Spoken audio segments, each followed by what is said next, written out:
সালামু আলাইকুম, সবাইকে স্বাগত জানাচ্ছি আজকের এই ভিডিওতে। আজকে আপনাদেরকে দেখাচ্ছি তরমুজের ক্ষেতের ভিডিও।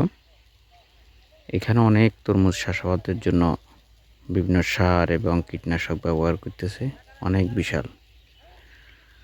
নোয়াখালী কোম্পানিগঞ্জের চর অঞ্চলগুলোতে সবচেয়ে বেশি তরমুজ চাষাবাদ করা হয়ে থাকে। কৃষকের ব্যস্ত সময় যাচ্ছে এবং তারা কীটনাশক এবং প্রয়োজনীয় সার এবং পানি দিচ্ছে। আমরা আপনাদেরকে দেখাচ্ছি অনেক বিশাল মাঠে তরমুজ চাষাবাদ করা হচ্ছে। আজকে আপনাদেরকে দেখাতে এসেছি কীরকম চাষাবাদ চলতেছে এবং যে লোলের মাধ্যমে এখানে সার এবং পানি দিচ্ছে আপনাদেরকে দেখানোর চেষ্টা করতেছি।